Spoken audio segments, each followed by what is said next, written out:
Scorecards, rocks, what are they? So let's start with scorecards because, well, we're in the finance world. We talk about KPIs, we talk about scorecards. It's a way to view and update what's actually happening in our organization, not just at the top, but deep into the organization.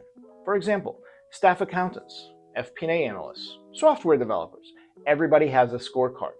Everybody updates that scorecard on a weekly or bi-weekly basis.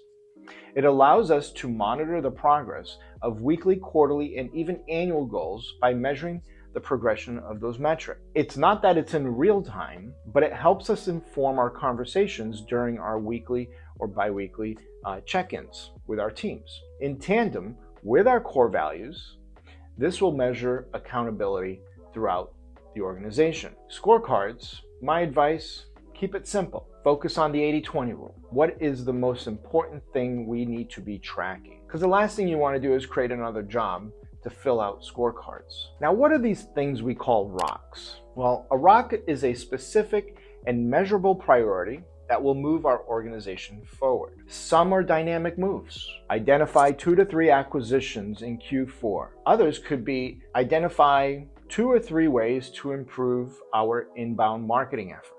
They are the most important things that we need to accomplish in the next 90 days. Now we talk about like effort and allocation of effort. Obviously, those individuals, for example, staff accountants, that are focused on 30 to 35 hours or 85 to 90% of their capacity on performing customer-facing work, their rocks are not going to require as much time. But as you move up in the organization and you do less customer-facing work, you are going to be more focused on those bigger dynamic moves that everybody needs to be focused on throughout the quarter. So rocks are typically identified and they're set during quarterly planning sessions, and they are assigned to specific individuals and or cascaded to teams within the organization. So here at GrowthLab, every person on our team will have quarterly rocks that they will monitor and work towards achieving. One thing that's really core to the L10, we talk about the L10.